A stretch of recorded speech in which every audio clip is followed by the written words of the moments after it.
Markets just closed, and we've got a semiconductor surge driving broad gains across the board. The S&P 500 climbed 0.89% to finish at 7509. The Nasdaq crushed it with a 1.29% jump to 25,837. The Russell 2000 small caps absolutely blazed ahead with a 153% gain. Even the Dow Jones kept pace, up 0.74% to 52,224. Here's the macro backdrop framing this rally. The VIX ticked down slightly to 1865, showing volatility is staying calm. Fear is gripping the market at just 25 out of 100, which is extreme fear territory, but that's actually fueling a contrarian buy moment for value hunters today. The chipmakers absolutely took center stage here.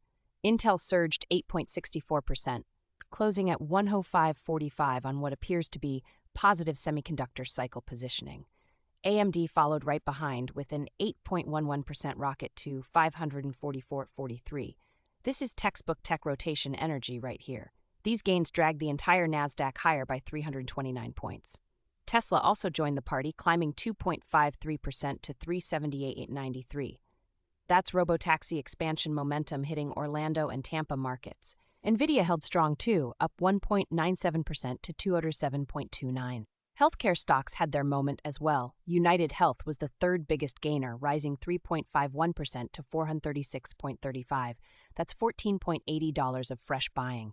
The financial sector wasn't left behind either. Goldman Sachs jumped 2.89% to 185.56. JP Morgan tacked on 1.88%. This tells us rotation is happening away from the mega-cap tech darlings. Speaking of which, the losses are telling the real story today. MasterCard dropped 1.67% to $538.30, losing $9.4.